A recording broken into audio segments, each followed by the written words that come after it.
नमस्कार, 3 बज रहे हैं। टीवी 9 भारतवर्ष में आप सभी दर्शकों का बहुत बहुत स्वागत है और पूरी दुनिया की सबसे बड़ी वर्ल्ड वॉर कवरेज के साथ हाजिर हैं। मैं हूं आपके साथ निधि वासंदानी और आज हम आपको बताएंगे पश्चिम के खिलाफ पुतिन का ये ऐलान जंग है। जी हां, रूसी राष्ट्रपति पुतिन ने दी नेटो को चेतावनी। यूक्रेन को लंबी दूरी की मिसाइल देने पर चेतावनी दी गई है। नेटो मिसाइल से रूस पर हमला हुआ तो अंजाम बहुत बुरा होगा। इन हमलों का मतलब होगा नेटो से सीधी जंग।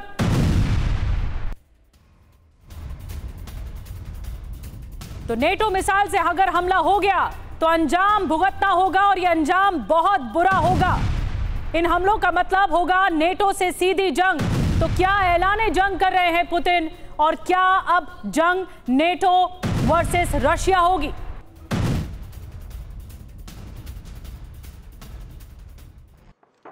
दरअसल पुतिन ने रूस के टीवी चैनल को बयान दिया है। पुतिन से पूछा गया कि यूक्रेन ने अगर रूस पर लंबी दूरी की मिसाइल से हमला किया तो रूस का क्या रुख होगा। इस पर पुतिन ने ये कह दिया कि किसी लक्ष्य पर मिसाइल के हमले से पहले इंटेलिजेंस इंफॉर्मेशन की जरूरत होती है और इसके लिए सैटेलाइट की मदद ली जाती है। अगर यूक्रेन ने रूस पर लंबी दूरी की मिसाइल से अटैक किया तो इसका मतलब ये होगा कि यूक्रेन नेटो की इंटेलिजेंस का इस्तेमाल कर रहा है। ऐसे में हम इस हमले को यूक्रेन का नहीं बल्कि नेटो का हमला मानेंगे। अगर ऐसा हो गया तो फिर हम आगे की आक्रामक रणनीति बनाएंगे। युद्ध के दौरान पुतिन का यह बयान बहुत अहम माना जा रहा है और इसके कई मायने भी निकाले जा रहे हैं। और आपको बताते हैं पुतिन ने क्या कुछ कहा। और पश्चिमी देशों ने यूक्रेन को कई तरह की लंबी दूरी की मिसाइलें और रॉकेट सिस्टम इससे पहले दिए हैं। आइए आपको बताते हैं यूक्रेन को कौन कौन सी मिसाइलें मिली हैं। यूक्रेन को पश्चिम से कौन कौन सी मिसाइलें मिली हैं। हाइमार्स यानी high mobility artillery rocket system America ने यूक्रेन को दिया है। 80 किलोमीटर तक की इसकी रेंज है। एटैकम्स यानी army tactical missile system America ने यूक्रेन को दी। मारक क्षमता 300 किलोमीटर तक की है इसकी एटैकम्स की। इसके अलावा स्टॉर्म शैडो मिसाइल यूक्रेन को ब्रिटेन से मिली है। लंबी दूरी की क्रूज मिसाइलें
और 12 सितंबर को यूक्रेन की राजधानी कीव में जो मंथन हुआ उसमें निश्चित हो चुका है कि युद्ध अब रूस की धरती पर लड़ा जाएगा।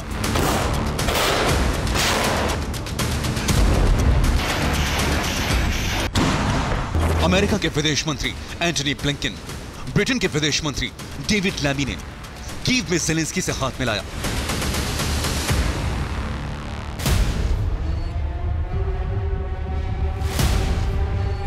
और उसी के साथ ही तय हो गया कि नेटो देश रूस पर हमलों के लिए यूक्रेन को हरी झंडी दे रहे हैं।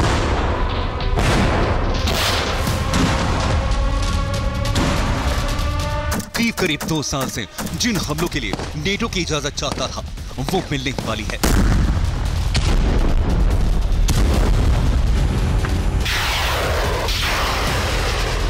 अमेरिकन मीडिया की रिपोर्ट है कि बाइडेन प्रशासन कीव के लॉन्ग रेंज हमलों से प्रतिबंध हटाने जा रहा है।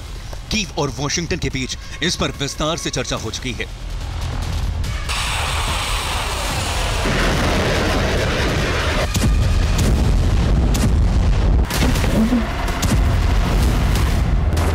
कीव में ब्लिंकन, लैमी और ज़ेलेंस्की के बीच चर्चा के बाद अमेरिकी विदेश मंत्री ने इसके संकेत भी दिए हैं।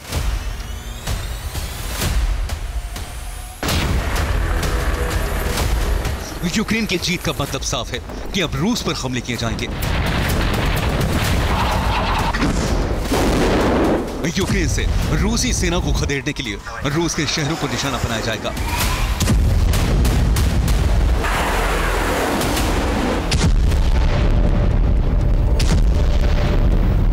यूक्रेनी मीडिया का दावा है कि अगले 2 दिनों के अंदर बड़ा फैसला होने वाला है।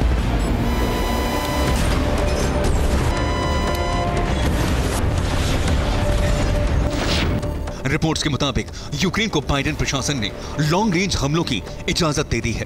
बाइडेन सरकार के फैसले को सार्वजनिक नहीं किया गया है। अगले 2 दिन में बाइडेन और ज़ेलेंस्की की मुलाकात होने वाली है। अमेरिका ने यूक्रेन से रूस के टारगेट की हिट लिस्ट मांगी है। ज़ेलेंस्की खुद ये हिट लिस्ट बाइडेन को सौंपने वाले हैं।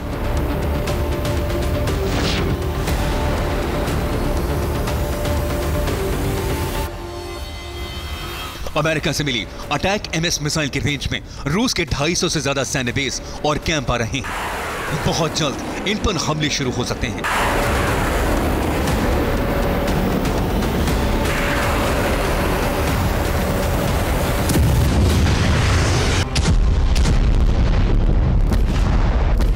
कीव में हुए इस घटनाक्रम के बाद रूस अलर्ट पर है और क्रेमलिन ने यूरोप और अमेरिका को चेतावनी जारी कर दी है।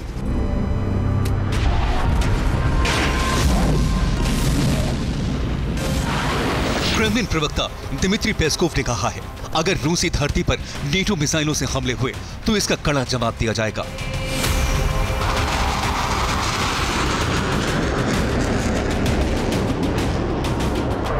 अमेरिका के इस फैसले पर खुद अमेरिकी रक्षा विशेषज्ञ भी महासंग्राम की चेतावनी दे रहे हैं।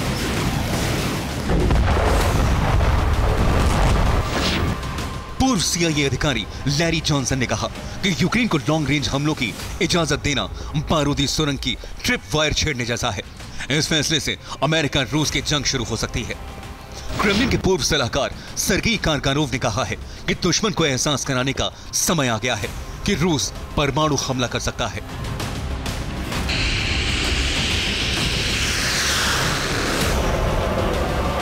ब्लिंकन और लैमी के कीव पहुंचते ही रूस ने परमाणु शक्ति प्रदर्शन शुरू भी कर दिया है। रूस के 2 बॉम्बर्स ने यूरोप के कई देशों के आसपास मिसाइलें फायर की हैं।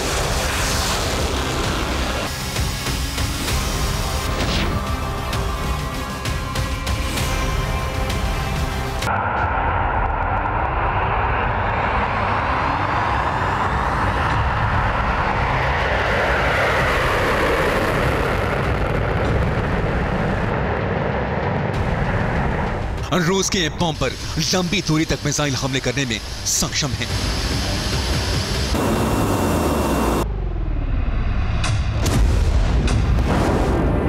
और अपने सबसे एडवांस बॉम्बर्स उड़ाकर रूस ने अमेरिका और यूरोप को अंतिम चेतावनी जारी कर दी है।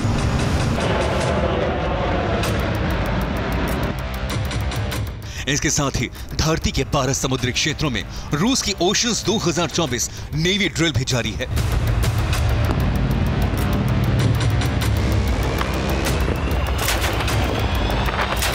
रूस इस ड्रिल में सबमरीन हंटिंग मिसाइलें भी फायर कर रहा है। रूस ने संकेत दे दिए हैं, अगर उसकी धरती पर हमले हुए तो अमेरिका के हर सहयोगी देश पर उसके युद्धपोत मिसाइलें बरसाने के लिए तैयार हैं।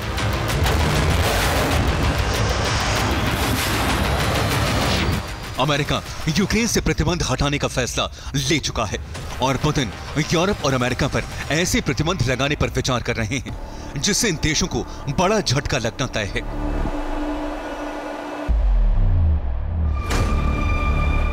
पुतिन ने ऐलान कर दिया है कि अमेरिका और उसके सहयोगी देशों को रूस का यूरेनियम, टाइटेनियम और निकेल नहीं दिए जाने पर विचार हो रहा है।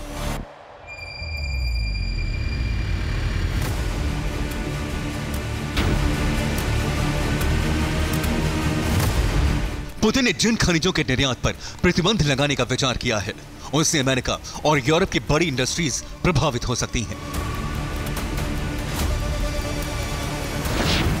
इस फैसले का असर अमेरिका और यूरोप की एयरक्राफ्ट और न्यूक्लियर इंडस्ट्री पर पड़ेगा।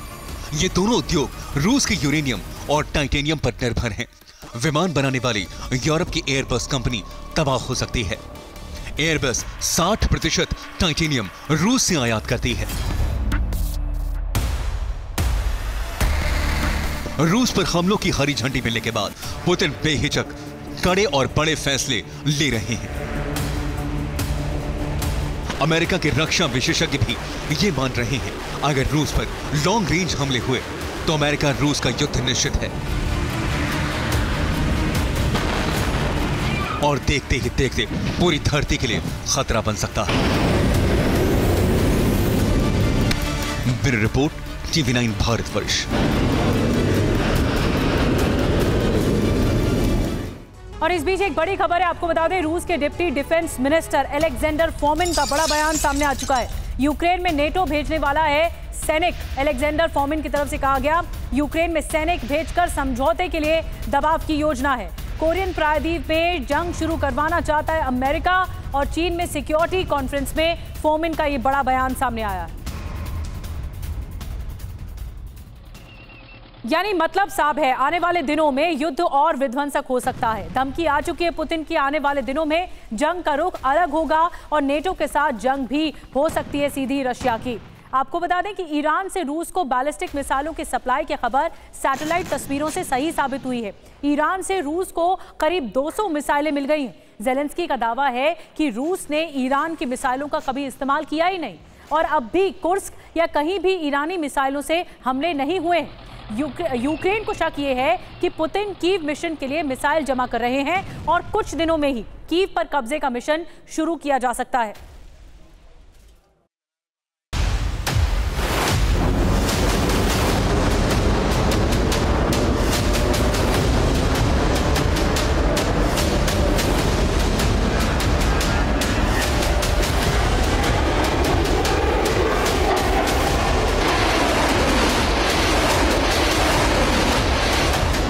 ईरानी मिसाइल,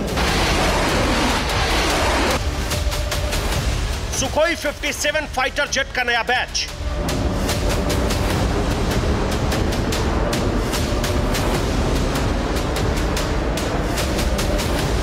कई सुखोई 35S लड़ाकू विमान,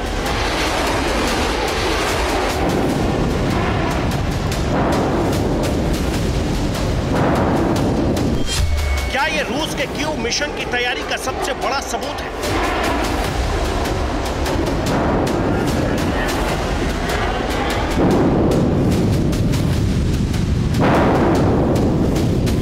ईरान से मिसाइलों का रूस आना नई बात नहीं है, लेकिन सवाल यह कि आखिर रूस ईरानी मिसाइलों से हमले क्यों नहीं करता? नॉर्थ कोरियाई मिसाइल के मलबे कई बार यूक्रेन में मिले। ईरान की एक भी मिसाइल के सबूत अब तक नहीं मिले।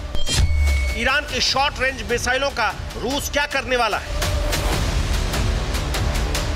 सैटेलाइट इमेज से इस दावे को मजबूती मिली है कि ईरान से रूस को मिसाइलों की सप्लाई हुई, लेकिन इसी दौर में अचानक वायुसेना को नए लड़ाकू विमान क्यों दिए गए?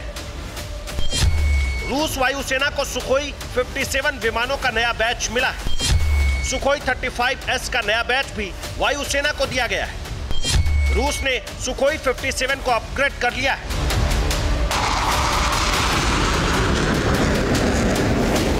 Su-57 पांचवी पीढ़ी का लड़ाकू विमान है। इस विमान से सभी प्रकार के हवाई और जमीनी लक्ष्यों को नष्ट किया जा सकता है।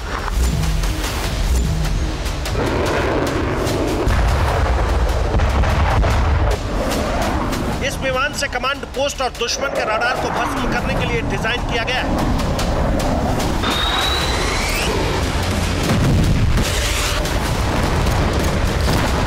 सुपरसोनिक स्पीड वाले इस विमान की तैनाती बढ़ाने का मकसद भी पुतिन का कीव मिशन माना जा रहा है। वॉर एक्सपर्ट के मुताबिक बर्फबारी के बीच पुतिन कीव मिशन शुरू कर सकते हैं। कीव पर हवाई हमले में विमानों का इस्तेमाल होगा। मिसाइल और विमान से कीव के एयर डिफेंस को मात देने की तैयारी। रिपोर्ट के मुताबिक ईरान से रूस को फतह 360 और जुल्फिकार मिसाइलों की सप्लाई हुई। मिसाइलों को पहुंचे कई दिन हो चुके हैं, लेकिन कुर्स्क या किसी और जगह पर इसका इस्तेमाल अब तक नहीं किया गया। माना जा रहा है कि इसके पीछे रूस की खास रणनीति है। रूस कीव के एयर डिफेंस को खत्म करेगा।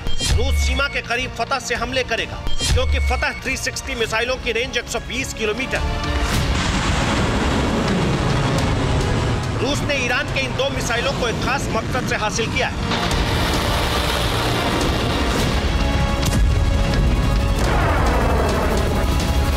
पुतिन ने कीव प्लान का जो ब्लूप्रिंट तैयार किया है, उसके तहत कीव में भारी तबाही मचाने की तैयारी।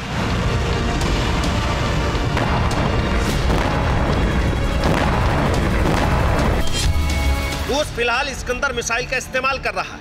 इस्कंदर मिसाइल की रेंज 500 किलोमीटर है, लेकिन ईरान की जुल्फिकार मिसाइल की रेंज 700 किलोमीटर है।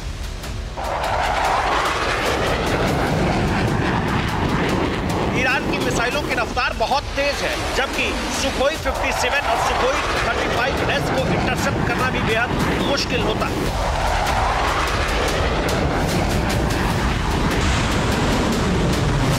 जुल्फिकार बैलिस्टिक मिसाइल को इंटरसेप्ट करना इसलिए भी मुश्किल है क्योंकि यह हवा में 2 टुकड़ों में बंट जाता है। रिपोर्ट के मुताबिक जुल्फिकार बैलिस्टिक मिसाइल में 590 किलो का वॉरहेड होता है और यह हवा में अपने बूस्टर से अलग हो जाता है।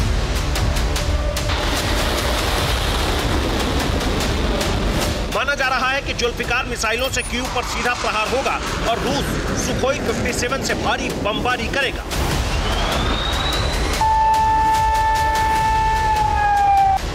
रूस की प्लानिंग की भनक नेटो को लग चुकी है और सर्द मौसम में यूक्रेन के इंफ्रास्ट्रक्चर को बचाए रखने का मिशन भी शुरू हो गया है। यही वजह है कि अमेरिका, स्वीडन, इटली के अलावा कई देशों से यूक्रेन को एयर डिफेंस की सप्लाई होने वाली। Bureau report, TV9 Bharatvarsh. और इस वक्त एक और बड़ी खबर आपको बता दें, कुर्स्क का स्नागोस्ट इलाका यूक्रेनी कब्जे से मुक्त हो गया है। रूसी सेना ने फिर से लहराया यहां पर झंडा। कई दिनों के जंग के बाद स्नागोस्ट मुक्त हुआ है।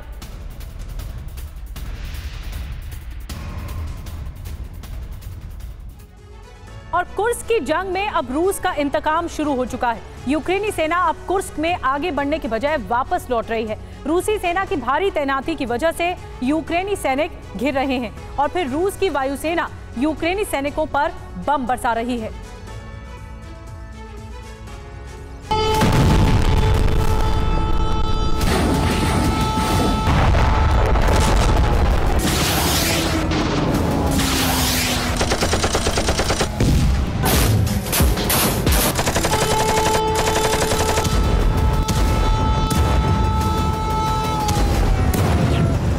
कुर्स्क के रास्ते रूसी जमीन पर आगे बढ़ते रहने का मौका अब खत्म हो चुका है।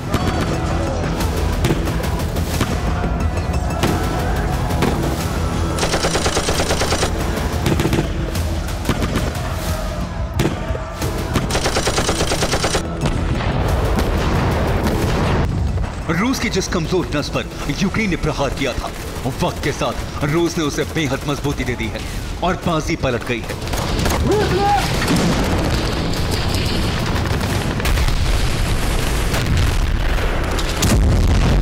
बमबारी, गोलाबारी और युद्ध की रफ्तार वैसी ही है, लेकिन युद्ध के अंजाम में भारी बदलाव हो चुका है।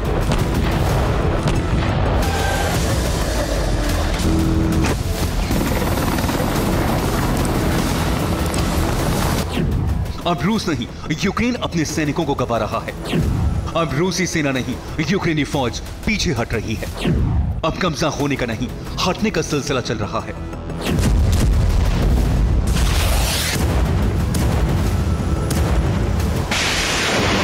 कुर्स्क में अचानक दाखिल होकर यूक्रेनी फौज ने रूस को चौंका दिया था।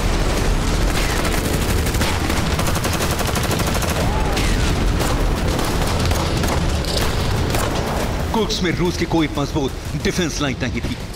यही वजह है कि यूक्रेनी सेना को कामयाबी मिलती रही और कुर्स्क के इलाकों पर कब्जे होते रहे।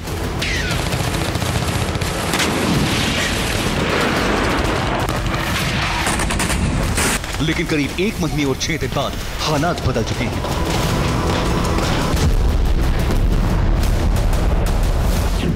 रूस के 30,000 से ज्यादा सैनिक कुर्स्क पहुंच चुके हैं। चेचन फोर्स के जवानों को कुर्स्क में तैनात किया गया है। यूक्रेन के कई इलाकों से रूसी सैनिक कुर्स्क में भेजे गए हैं। रूसी वायुसेना खास रणनीति से कुर्स्क में हमले कर रही है। रिपोर्ट्स के मुताबिक पुतिन अब कुर्स्क की खूबसूरती का मोह छोड़ चुके हैं। वायुसेना को खुली छूट दे दी गई है और कुर्स्क पर भारी बमबारी की जा रही है।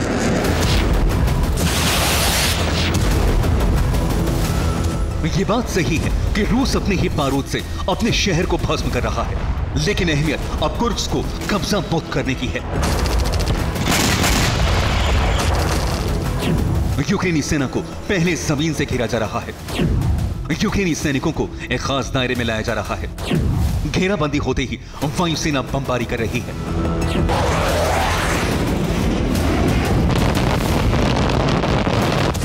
रिपोर्ट के मुताबिक यूक्रेनी कमांडर मान चुके हैं कि अब कुर्स्क में यूक्रेनी सैनिकों का डटे रहना खतरे से खाली नहीं। लेकिन ज़ेलेंस्की सेना को वापस बुलाने का हुक्म नहीं दे रहे, क्योंकि ज़ेलेंस्की को कुर्स्क की जंग से काफी उम्मीदें हैं।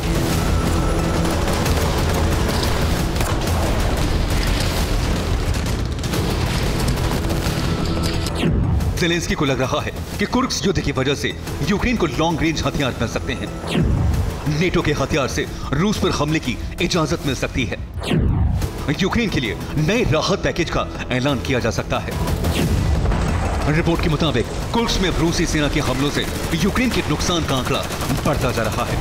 रूसी सेना की बमबारी से यूक्रेनी सैनिकों की मौत हो रही है। नेटो देशों से आए बख्तरबंद वाहन और हथियार नष्ट हो रहे हैं। कुर्स्क में अब ताकतवर बम से हमले हो रहे हैं। जमीन पर रूस के घातक टैंकों की तैनाती है। यूक्रेनी सैनिकों को कई इलाकों से खदेड़ दिया गया है। कुर्स्क में कई जगहों पर यूक्रेनी सैनिकों ने सरेंडर कर दिया है।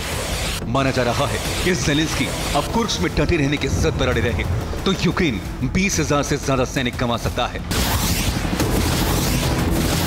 मौजूदा हाल आपको दिखाते हैं।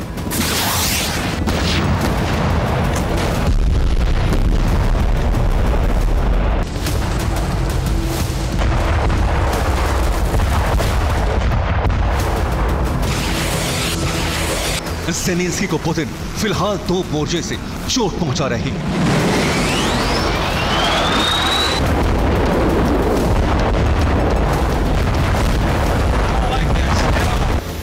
पुतिन की रणनीति की वजह से कुर्स्क में यूक्रेनी फौज का शिकार घेर कर करना मुमकिन हो गया है, तो दूसरी तरफ पूर्वी यूक्रेन पर कब्जा करना बेहद आसान हो गया है। कुर्स्क फिलहाल ऐसा इलाका बन चुका है जहां यूक्रेन के सबसे ज्यादा सैनिक मौजूद हैं। रूसी सेना को एयर डिफेंस का खतरा नहीं है। 3 तरफ से यूक्रेनी फौज को घेरना आसान है।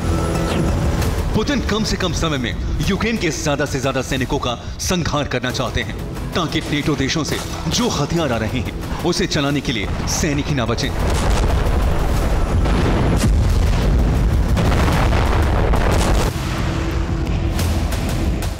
अमेरिका ने कुर्स्क जंग को आगे बढ़ाने के लिए हथियारों के नए पैकेज का ऐलान कर दिया है। कई नेटो देश भी जल्द हथियार देने वाले हैं। ब्रिटिश विदेश मंत्री डेविड लैमी और अमेरिकी विदेश मंत्री एंटनी ब्लिंकन यूक्रेन पहुंचे। 2 बड़े देशों के विदेश मंत्रियों के कीव में आने पर रूस सचेत हो गया है। माना जा रहा है कि अमेरिका और ब्रिटेन युद्ध पर बड़े फैसले ले सकते हैं। फिलहाल ब्रिटेन ने यूक्रेन में जरूरी सामानों और इंफ्रास्ट्रक्चर को ठीक करने के लिए बड़े पैकेज का ऐलान कर दिया है।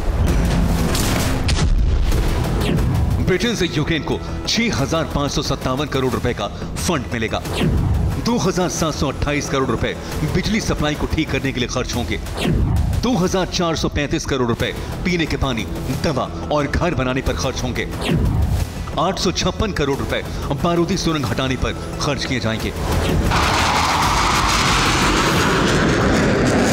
यूक्रेन को जंग में बनाए रखने के लिए भारी भरकम खर्च करने की प्लानिंग है, ताकि यूक्रेन की सेना दोबारा मजबूती हासिल कर सके और यूक्रेन के लोगों में हौसला आ सके।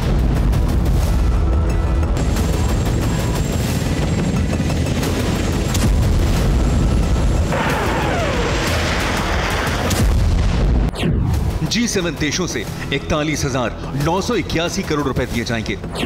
अमेरिका 6,020 करोड़ रुपए की मदद देने वाला है। ब्रिटेन और अमेरिका से हथियारों की नई खेप भी जल्द यूक्रेन पहुंचने वाली है। नेटो के हथियारों से रूसी जमीन पर हमले की इजाजत पर विचार चल रहा है।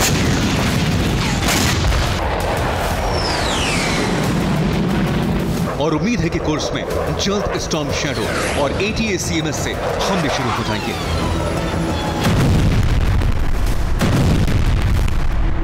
Bureau report, TV9 Bharatvarsh.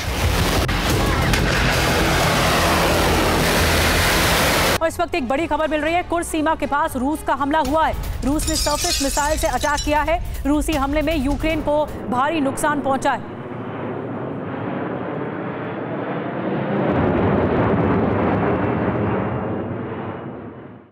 और एक और बड़ी खबर आपको बता दें, कुर्स में रूसी सेना का यूक्रेन पर पलटवार। हमले में यूक्रेन के कई ठिकाने तबाह हो गए। रशियन नेशनल गार्ड ने हमला किया है।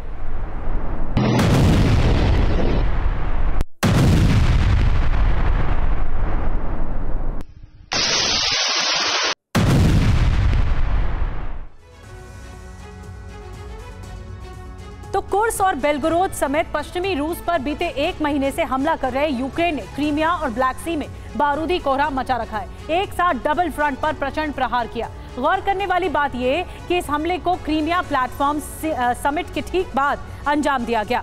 ऐसे में सवाल खड़ा होता है कि क्या क्रीमिया प्लेटफॉर्म समिट में ब्लैक सी और क्रीमिया पर हमले का प्लान तैयार हुआ? देखिए इस खास रिपोर्ट में।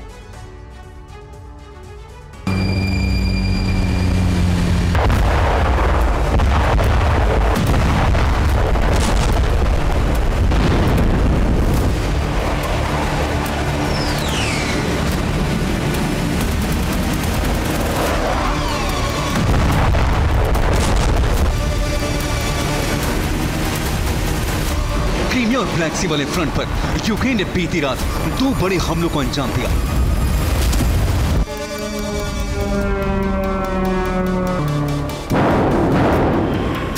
और इसी के साथ ही क्रीमिया से लेकर काला सागर तक बारूदी कोहराम मच गया।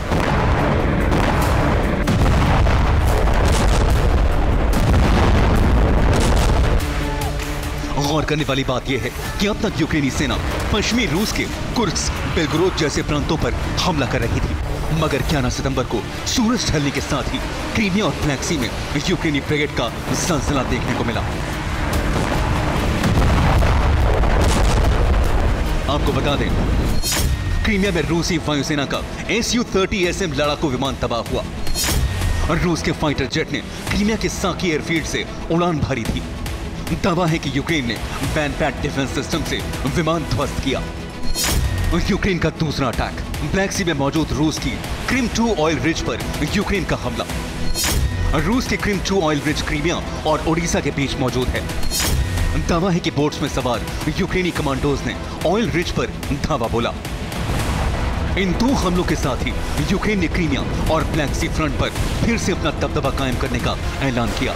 सबसे अहम बात यह है कि इन हमलों को क्रीमिया प्लेटफॉर्म समिट के चंद घंटों बाद अंजाम दिया गया। Не залишимо в неволі, я хотів би, щоб це чули.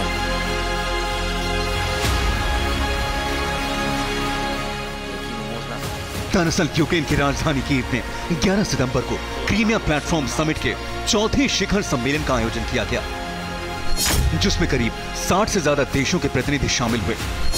अमेरिकी विदेश मंत्री एंटनी ब्लिंकन भी समिट में मौजूद थे। वहीं ब्रिटिश विदेश मंत्री डेविड लैमी समिट में शामिल हुए। लिथुआनिया लातविया के राष्ट्राध्यक्ष भी समिट में मौजूद थे।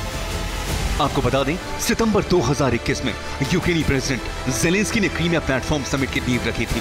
इस शिखर सम्मेलन का सिर्फ एक मकसद है, क्रीमिया को रूसी कब्जे से मुक्त करवाना और शांतिपूर्ण तरीके से उसे यूक्रेन में शामिल करना। और जैसे ही क्रीमिया प्लेटफॉर्म समिट का शिखर सम्मेलन खत्म हुआ, उसके चंद घंटों बाद ही क्रीमिया और ब्लैक सी में यूक्रेन की तरफ से 2 बड़े हमलों की खबर सामने आ गई। रूस का आरोप है कि क्रीमिया प्लेटफॉर्म समिट में ही क्रीमिया को एक बार फिर से सुलगाने वहां विध्वंसक हमले का प्लान तैयार किया गया।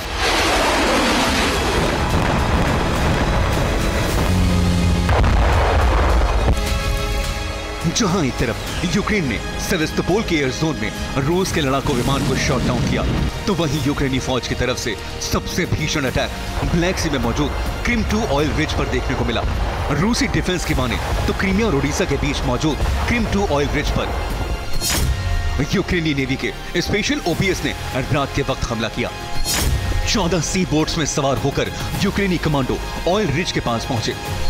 इसके बाद क्रिम 2 ऑयल रिज पर ताबड़तोड़ गोलीबारी शुरू कर दी। इस हमले का पलटवार रूसी सेना और ब्लैक सी फ्लीट के कमांडो ने किया, जिसमें 8 सी बोट्स तबाह हुई, जबकि 80 यूक्रेनी कमांडो मारे गए। रूस की जवाबी कार्रवाई के बाद क्रिम 2 ऑयल रिज पर हमला करने वाली यूक्रेनी नौसेना की टुकड़ी में हड़कंप मच गया।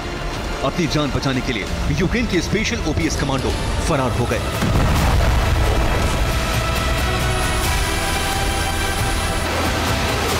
जहां एक तरफ क्रीमिया और ब्लैक सी में यूक्रेन ने जंग का शंखनाद किया, तो वहीं उसके जवाब में रूस ने समंदर में चीन के साथ मिलकर अपनी ताकत की जबरदस्त नुमाइश की।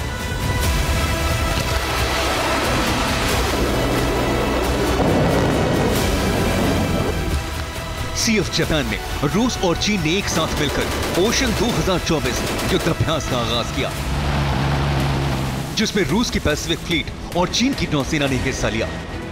नेवल ड्रिल में 400 से ज्यादा युद्धपोत और सबमरीन भी शामिल हुए। दोनों देशों के जंगी पेड़ों ने ताबड़तोड़ अंदाज में मिसाइलों को दागा। एंटी शिप गन और टॉर्पीडो से भी समंदर में भीषण हमले किए गए। युद्धाभ्यास के दौरान रूस के Tu-20M बॉम्बर ने भी उड़ान भरी। रूसी बॉम्बर सी ऑफ ओस्तोक और पैसिफिक के एयर जोन में उड़ा। मतलब यह है कि ज़ेलेंस्की ने क्रीमिया प्लेटफॉर्म समिट में दुनिया भर के नेताओं और प्रतिनिधियों को जुटाकर अपना दम दिखाया, तो रूस चीन ने भी समंदर में बारूदी जलजला लाते हुए अपने मंसूबों को साफ कर दिया।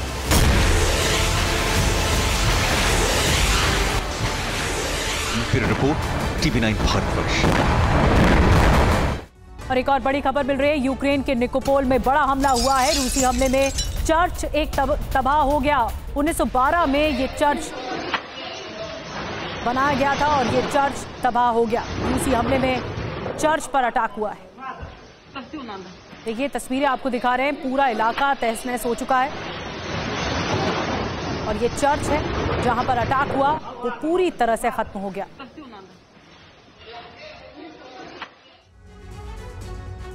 वैसे दुनिया में कुछ चुनिंदा मुल्क ही हैं जिनके जंगी खाने में हाइपरसोनिक हथियार की खेप है, और इस फेहरिस्त में शामिल हैं रूस और चीन, जिनके पास एयर टू एयर या फिर एयर टू सरफेस मार करने वाली हाइपरसोनिक मिसाइलें हैं। मगर अब इन देशों की फेहरिस्त में अमेरिका भी शामिल हो चुका है, जिसने हाल ही में सरफेस टू एयर मार करने वाली हाइपरसोनिक मिसाइल का टेस्ट किया, वो भी मैक 7.2 की विध्वंसक रफ्तार के साथ।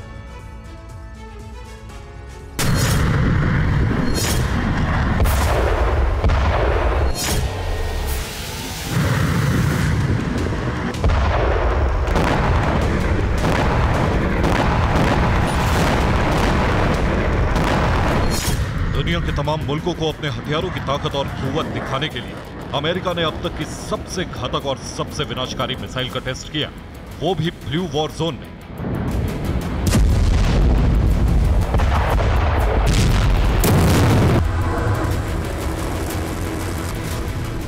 अमेरिकी वायुसेना ने नॉर्वे में एक विनाशक प्रोजेक्ट को एक्टिव किया है, जिसके तहत हाइपरसोनिक मिसाइल बोल्ट 1B का टेस्ट किया। हाइपरसोनिक मिसाइल ने 254 किलोमीटर की उड़ान भरी। आसमान में मिसाइल की रफ्तार मैक 7.2 थी, जिसका मतलब करीब 8,900 किलोमीटर प्रति घंटा।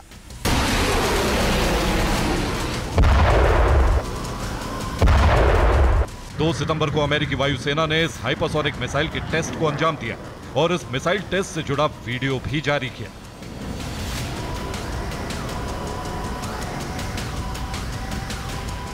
आपको बता दें कि आवाज की गति से 5 गुना तेज रफ्तार हाइपरसोनिक मानी जाती है, और अमेरिका ने जिस बोल्ट 1B मिसाइल का टेस्ट किया है उसने मैक 7.2 की रफ्तार पकड़ी। बस इसी मिसाइल टेस्ट के साथ ही super power America hypersonic missile वाले मुल्कों की फहरिस्त में शामिल हो गया।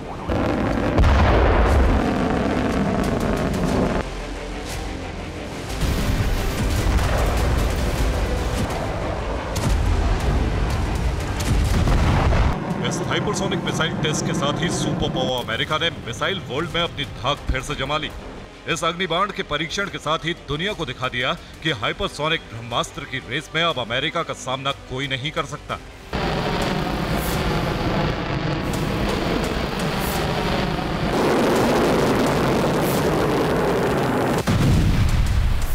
हैरान करने वाली बात यह है कि कुछ वक्त पहले अमेरिका ने आसमान में प्रहार करने वाली हाइपरसोनिक मिसाइल का टेस्ट किया। हालांकि वो सफल नहीं रहा, मगर इसके बाद पेंटागन ने अंडर वाटर हाइपरसोनिक मिसाइल के टेस्ट की तैयारी शुरू की। और आइए आगे बढ़ते हैं, देश की बड़ी खबरों पर वापस लौटते हैं। आपको हिमाचल प्रदेश के मंडी लेकर चलते हैं, जहां मस्जिद में अवैध निर्माण पर जमकर प्रदर्शन हुआ है। हिंदू संगठन मंडी में सड़क पर उतर गया और मस्जिद के अवैध हिस्से को, इस इलीगल हिस्से को गिराने की मांग करने लगा। पुलिस ने प्रदर्शनकारियों को हटाने की कोशिश की है, लेकिन जब प्रदर्शनकारी नहीं माने तो पुलिस ने पानी की बौछारें की हैं। ये आप देख रहे हैं, वाटर कैनन का इस्तेमाल किया गया। जो बीच तस्वीर में आप देख रहे हैं, सैकड़ों की तादाद में, हजारों की तादाद में हिंदू संगठन के लोग यहाँ पर प्रदर्शन कर रहे थे। और बड़ी खबर यह है कि मंडी मस्जिद विवाद पर सीएम सुक्खू का बयान आया है। मंडी में एक अवैध निर्माण की बात सामने आई है। ये शिमला के बाद की घटना है। मंडी में भी बताया गया है मुस्लिम समुदाय ने अवैध निर्माण तोड़ा है। ये सुक्खू का कहना है, सीएम सुक्खू का। अवैध निर्माण पर कानून काम कर रहा है, प्रदर्शन शांतिपूर्ण होना चाहिए। हिमाचल प्रदेश शांति प्रिय प्रदेश है। ये भी बहुत बड़ी बात होगी कि कल जो मुस्लिम समुदाय के जो मस्जिद के मौलवी है, जो मस्जिद के अध्यक्ष है, वक्फा बोर्ड के, खुद जाके बोल रहे, ऐसी चीजें भी बहुत होती। तो इन चीजों का फायदा होता है जब वो खुद मानेंगे कि गलत है, हम उसको हटा देंगे। लिख के दिया है उन्होंने, पर क्या उनके लिखने से नहीं, अब कानून के हिसाब से जो भी आगे कार्रवाई होगी और जो कागज बोलते होंगे, जो वहाँ के फैक्ट्स बोलते होंगे, उसके हिसाब से हमारी सरकार कार्रवाई करेगी। ऐसा नहीं कि वो बेचारे मुस्लिम समुदाय के लोगों ने लिख दिया कि भय के मॉल में लिख के हम दे रहे, ऐसा नहीं है। लेकिन कानून जो भी काम करेगा वो दायरे में रह के काम करेगा। और अब जो हम आपको तस्वीर दिखा रहे हैं, ये तस्वीर उस वक्त की है जब मंडी में हिंदू संगठनों ने विरोध प्रदर्शन किया था। पुलिस ने बैरिकेडिंग की और प्रदर्शनकारियों को रोकने की पूरी कोशिश की, लेकिन जब प्रदर्शनकारी नहीं माने, टस से मस नहीं हुए, तो पुलिस ने वाटर कैनन का इस्तेमाल किया। ये पानी की बौछारें जो की गई हैं, लोगों को हटाने के लिए की गई हैं, लेकिन भीड़ आप देख रहे हैं कितनी ज्यादा है और माहौल जरूर इस पर खराब हो सकता है, आशंका थी, इसीलिए पुलिस ने वाटर कैनन का इस्तेमाल किया है। ये पानी की बौछारें लोगों को हटाने के लिए, लोगों को तितर बितर करने के लिए की गई हैं। दरअसल मंडी में भी कुछ इसी तरह का विवाद, जैसे कि शिमला की सुजौली मस्जिद को लेकर था, इसी तरह का विवाद सामने आया कि यहाँ पर अवैध हिस्सा है और इसका विरोध हिंदू संगठन के लोग कर रहे हैं। और आइए अब आपको दो तस्वीरें हम दिखाने जा रहे हैं। और इससे पहले शिमला की आपको संजौली मस्जिद की घटना याद होगी। इसमें भी विवाद हुआ था जब मस्जिद के अवैध हिस्से को गिराने को लेकर बड़ी संख्या में प्रदर्शनकारी सड़क पर उतर गए थे। ये देखिए तस्वीर, ये शिमला की तस्वीर रही। संजौली मस्जिद में जो हंगामा हुआ, उसके बाद पानी की बौछारें की गई और अब आज की घटना जब मंडी में भी इसी तरह का विवाद पनप गया। हिमाचल प्रदेश में लगातार इस तरह का विवाद सामने आ रहा है। अब मंडी का विवाद क्या है, आइए आपको और थोड़ा डिटेल में जानकारी देते हैं कि इस विवाद से जुड़ी और क्या जानकारी मिल रही है। विवाद क्या है? मंडी में दरअसल दावा किया जा रहा है कि मुस्लिम पक्ष ये दावा कर रहे हैं कि मस्जिद की 2 मंजिल है और 70 साल पहले बिना अनुमति के ये मस्जिद बनाई गई, ये दावा किया जा रहा है। जो मुस्लिम पक्ष की तरफ से ये भी कहा गया, अवैध ढंग से बाहरी आए मुस्लिम महिला को बसाने का आरोप है और मुस्लिम महिला के नाम पर मस्जिद है। अब मांग क्या है आपको बताते हैं। जो दावा किया गया है वो आपको बताया, जो मुस्लिम प्रतिनिधि कह रहे हैं वो भी आपको बताया। अवैध हिस्सा गिराने की मांग की गई है, ये मांग की गई है अवैध हिस्सा गिराने की। और इसके अलावा आपको बता दें कि इस मामले में जो इलीगल हिस्सा बना रखा है, यानी जो अतिक्रमण है, उसे हटाने की मांग की जा रही है। ये सबसे प्रमुख मांग है जो कि शिमला की संजौली मस्जिद से भी सामने आई थी कि जो एनक्रोचमेंट हो रखा है, जो अतिक्रमण हो रखा है, वो इलीगल है। और मंडी मस्जिद विवाद पर आयुक्त कोर्ट का फैसला सामने आया है। मस्जिद का अवैध हिस्सा गिराने का आदेश दिया गया, पुरानी स्थिति बहाल करनी होगी, ये कोर्ट की तरफ से कहा गया है। यानी मामला ये सब जुडिस है, कोर्ट के भीतर है और मस्जिद का जो अवैध हिस्सा है उसे गिराने का आदेश भी जारी हुआ है। पुरानी स्थिति जो बहाल करनी होगी, ये कहा गया है कोर्ट की तरफ से। और मस्जिद का कुछ हिस्सा, अवैध हिस्सा तोड़ा गया है, ये जानकारी भी मिल रही है। मस्जिद कमेटी के लोगों ने कुछ हिस्सा तोड़ा है, अपने आप तोड़ा है। ये इस बात का इल्म उन्हें था कि ये बनाया गया था उनकी ओर से और जो कि अवैध बताया गया, अब जब आदेश आ चुके हैं तो खुद ही तोड़ा जा रहा है। आप देख रहे हैं अधिकारियों की निशानदेही के बाद जो फैसला लिया गया उसमें खुद ही जो मुस्लिम कमेटी के सदस्य हैं खुद ही इस बात को समझते हुए तोड़ रहे हैं ये हिस्सा, अवैध हिस्सा। और ये तस्वीरें आपको जो दिखा रहे हैं, मस्जिद के अवैध निर्माण पर जमकर बवाल भी हुआ है। प्रदर्शन के बाद पुलिस मुस्लिम समुदाय के लोगों ने खुद ही मस्जिद का कुछ अवैध हिस्सा तोड़ना शुरू कर दिया। और ये देखिए, आप तस्वीरें देख रहे हैं, कुछ स्थानीय लोग मौजूद हैं जो कि मस्जिद कमेटी से जुड़े हुए हैं और उन्होंने खुद ही तोड़ा है इस हिस्से को। और पूरे मामले पर मस्जिद कमेटी का क्या कुछ कहना है, आपको सुनवाते हैं। हमें कल दिशा निर्देश मिले थे कि आज पीडब्ल्यूडी आएगा, वो मौका पर अपना निशानदेही करेगा। तो रेवेन्यू डिपार्टमेंट भी आया था, पीडब्ल्यू डिपार्टमेंट भी आया था, पटवारी साहब थे, तहसीलदार साहब थे, कानून गो साहब थे और पीडब्ल्यूडी के एसडीओ साहब थे। ये सब लोग आए हुए थे मौके पर। तो इन्होंने अपने नापरवाही की। तो जो पहले इनका एरिया निकलता था आज भी वही एरिया है, पहले भी निशान लगा हुआ था, यहाँ रेड कलर का मार्क लगा हुआ है, वही पीडब्ल्यूडी का निशान है। उसके बाद उनकी जगह है। तो ये दीवार। तो ये तो बात हुई मंडी की, लेकिन शिमला संजौली मस्जिद विवाद आपको एक बार फिर से बताते हैं, जिसमें सीएम सुक्खू का बयान आया है और सर्वदलीय बैठक में मस्जिद विवाद पर चर्चा हुई है। आपको बता दें, शिमला मस्जिद विवाद का कानूनी हल हो, ये सीएम सुक्खू की तरफ से कहा गया। बाहरी लोगों को लेकर ज्यादा समस्या है, ये भी इस बात को एडमिट किया गया सुक्खू की ओर से, सीएम सुक्खू की ओर से। शिमला मस्जिद विवाद का कानूनी हल निकाला जाना चाहिए, ये सर्वदलीय बैठक में चर्चा हुई है। हिमाचल शांति प्रिय प्रदेश है। हिमाचल में किसी समुदाय और किसी धर्म के लोगों को काम करने का कोई इनकार नहीं है, लेकिन जो भी हो कानून के दायरे के तहत हो, कानून की परिधि में हो। बैठक में सर्वसम्मति से निर्णय लिया गया कि विधानसभा के अध्यक्ष से अनुरोध किया जाए कि वे एक संयुक्त समिति का गठन करें जो पूरे प्रदेश में स्ट्रीट वेंडर्स के लिए नीति बनाने पर विचार करें। शिमला में जो एक स्थानीय विवाद चल रहा है उसका शीघ्रता से कानूनी हल किया जाए। इसमें हमारी प्रदेशाध्यक्ष श्रीमती प्रतिभा सिंह जी, भारतीय जनता पार्टी से श्री रणधीर शर्मा जी और राकेश सिंघा जी जो प्रदेश सचिव है सीपीएम के जी, सुरजीत सिंह ठाकुर जी जो प्रदेश अध्यक्ष है आम आदमी पार्टी के जी, और शिमला के विधायक जहां ये मस्जिद स्थापित है उसके उन सब के इसमें हस्ताक्षर हैं। तो इस दृष्टि से हमारा व्यापारी वर्ग भी प्रभावित ना हो, हमारा कोई भी वर्ग जो समाज को बनाता है, समाज को चलाता है, समाज को शिक्षित करता है, किसी की भावनाओं को आहट ना हो, इस दृष्टि से हमने ये आज सर्वदलीय बैठक बुलाई थी जिसमें ये प्रस्ताव पारित किया गया। तो सीएम सुक्खू का बहुत महत्वपूर्ण बयान इस पूरे मामले पर आया कि इस मामले का हल कोर्ट से सामने आना चाहिए, मस्जिद विवाद का हल कोर्ट से सामने आना चाहिए।